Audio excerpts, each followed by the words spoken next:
mortal returns to Earth to reclaim the souls of the fallen. It seems that we're taking a trip to the art house here at the Game Code. With Adam's review last episode of Antechamber, I'm following up with the equally strange though somewhat more mainstream title, El Shaddai, Ascension of the Metatron. This is a game that we featured in our 4 in February special, and when I spoke to other gamers, it blew my mind how few people had actually come across this title.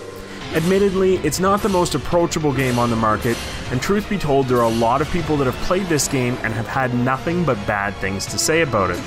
This is one of those games that has a lot of naysayers and just as many people rooting for it, with both sides having good reasons, but let's actually take a look and see what's going on here. El Shaddai is based on a quasi-biblical story, the Book of Enoch, with a very modern approach to telling the narrative. Now right off the top, I have to give kudos to the development team for tackling such weighty material. It's rare that we see a game, particularly one that makes its way as a console release, take on such challenging subject matter. That being said, Ignition Tokyo may have bit off a bit more than they can chew here. The story is central to the game, and unless you already have some idea of what's going on, it's likely to all go right over your head. This, coupled with the fact that it's presented in a very bizarre manner, and the game is definitely a Japanese title with its typical dense and convoluted exposition, it's easy to see why one might quickly turn away from this game. So, to be fair and put it into context, the cliff notes for the story are as follows.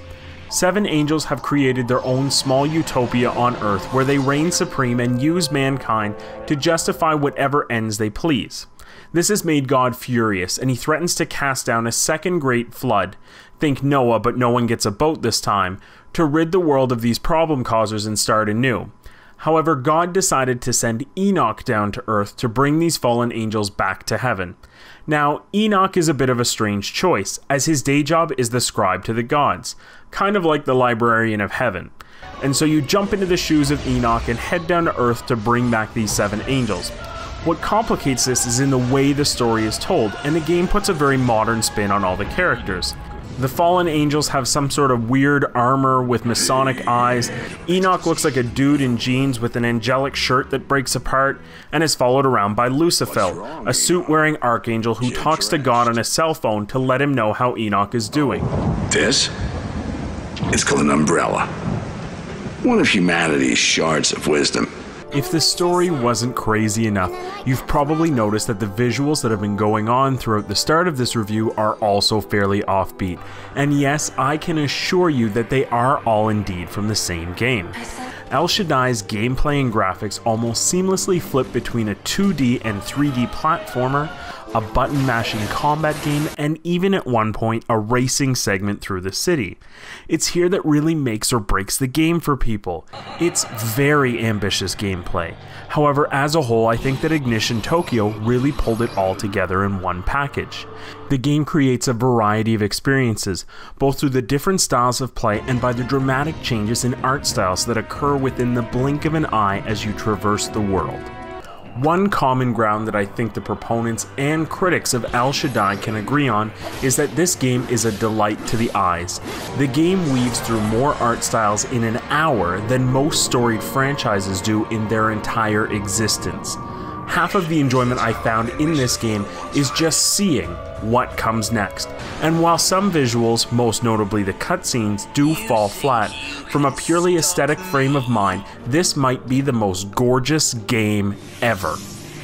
The elephant in the room though, how does it play?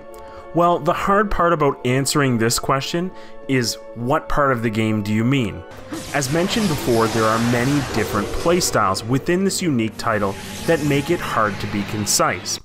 But the 3 things you will probably spend most of your time doing in El Shaddai would be navigating both 2D and 3D platformers and a button mash style combat system. The platforming elements are handled well. They border on the easy side, and controls are not as smooth as they ought to be, particularly in the 3D segments. The combat, on the other hand, is both supremely elegant and painfully frustrating. Combat is based off of 1 button and 3 weapons throughout the entire span of the game. The weapons include the Arch for quick melee combat, the Gale for long-range barrages, and the Veil for a more slow, powerful melee attack. Regardless of your weapon choice though, the use is all the same in that all attacks are controlled by the rhythmic pressing of just one button. Quick taps will net you small, weak attacks that you can chain together, and longer hold will result in a more powerful, forceful burst. It's very minimalistic. However, it's a system that has incredible depth as you must balance the chain of presses with the environment at hand. I have to say that I found this system to be quite enjoyable. However, it didn't hit all of my expectations, as I did find that the camera follow during combat was exceptionally poor at times, and caused for a high degree of frustration during key battles. El Shaddai will take you somewhere on the order of 8 to 12 hours to complete. The game is single player only, and upon completion there will be a few additional modes and playthrough options that unlock for additional content. Truth be told, there isn't a whole lot of replayability in this game, and I'd hazard to say that even if you do find the game enjoyable, you probably won't be inclined to pick it back up again. Then, will I recommend it? Honestly, it's hard for me to make a blanket statement about this game to say yes or no, even to fans of specific genres. For example, platformer fans may be excited about those sequences I've mentioned, yet find the combat so off-putting to even bother. So people who should try this game are those who are interested in an innovative game design and are willing to put this above tight controls and mechanics. It also helps to verse yourself in the backstory before you attempt this game. Honestly, I would recommend this to anyone who gets into a slump of bland games, particularly for the fact that it is an older title and is pretty easy to find either used or on sale. I've even seen it for as low as $3 on Xbox Live. It's a very imaginative and challenging game, and I believe it never hit the notoriety it deserved. So for anyone that's looking to roll the dice a bit on their next game selection, this game has all the right stuff to reward your gamble.